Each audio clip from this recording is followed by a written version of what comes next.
What if your entire network goes down because of one bad design choice? In this video, I'll reveal the 3-layer network architecture that Fortune 500 companies use to prevent catastrophic failures and how implementing it can save you from endless troubleshooting nightmares.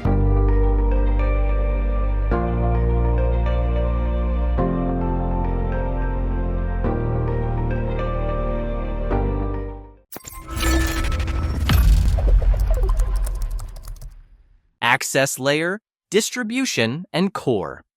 In a LAN topology, there are 3 types of layers. The access layer, which provides endpoints. This is where users have direct access to the network. There is the distribution layer, which includes the access layer and also provides connectivity to the services. And the core layer, which gives connectivity for the distribution layers. Very useful in large LAN environments. A company can only work very well with 2 layers or with all 3. For example, a site that occupies a single building will only need the access and distribution layers, while a multi-building company will likely need all 3 layers. The access layer is for the termination or endpoint devices, which are connected to the network.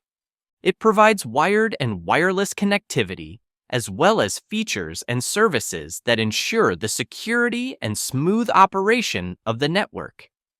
The access layer provides connectivity with very high bandwidth, so that it can support a spike in traffic when users are multitasking on the network. It can be, for example, sending an email with large attachments or opening a file on a remote server. When designing the access layer, ensure that the network is available to all users who need it. It is the connection point between the network and the clients. It should help protect the network from human error or malicious attacks. That is, it is necessary to ensure that users only have access to authorized services and prevent them, for example, from pretending to be another device on the network. The access layer provides a set of network services that support different technologies, such as VoIP or video. It must provide them with dedicated access so that traffic is not disrupted by other devices. It is also the access layer that ensures the efficiency and proper delivery of traffic. The distribution layer supports many very important services.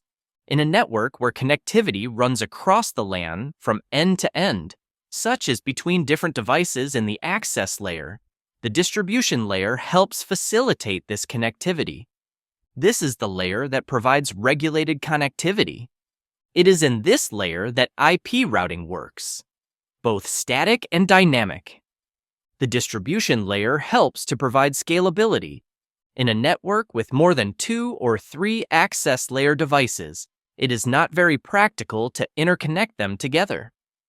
Well, the distribution layer serves as an aggregation point for the access layer switches.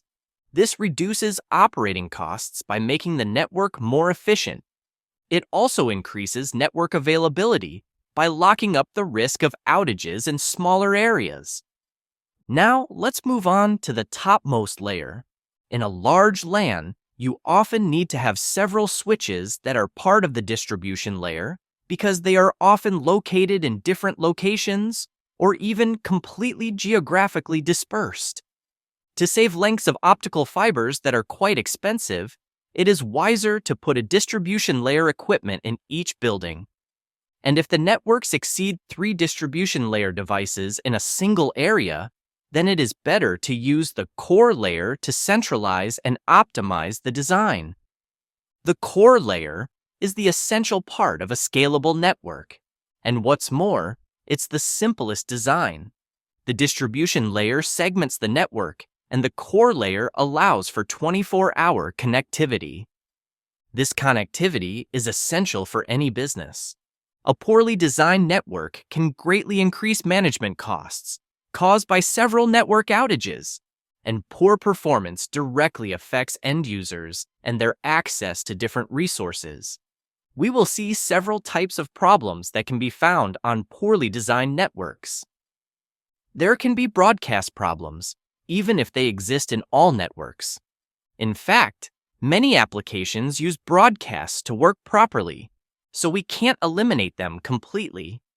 On the other hand, we can define certain limits to confine them to a smaller area.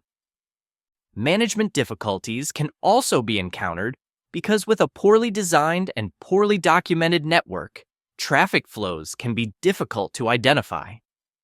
This makes maintenance and problem solving very difficult. On a poorly designed network, there are many weaknesses in terms of security. If the network has been designed with little attention to security, then the access layer could cause big problems on the entire network. And we can have various other problems more or less extensive. One of the main reasons to implement a good network architecture from the beginning is to minimize the extent of problems when they occur. That's why it's important to clearly define boundaries between Layer 2 and Layer 3. That is to say, between a switch and a router, because otherwise, any network problem will spread far than expected. A poorly designed network always has a negative effect. It becomes a burden for the support, but it's also a financial abyss for any company.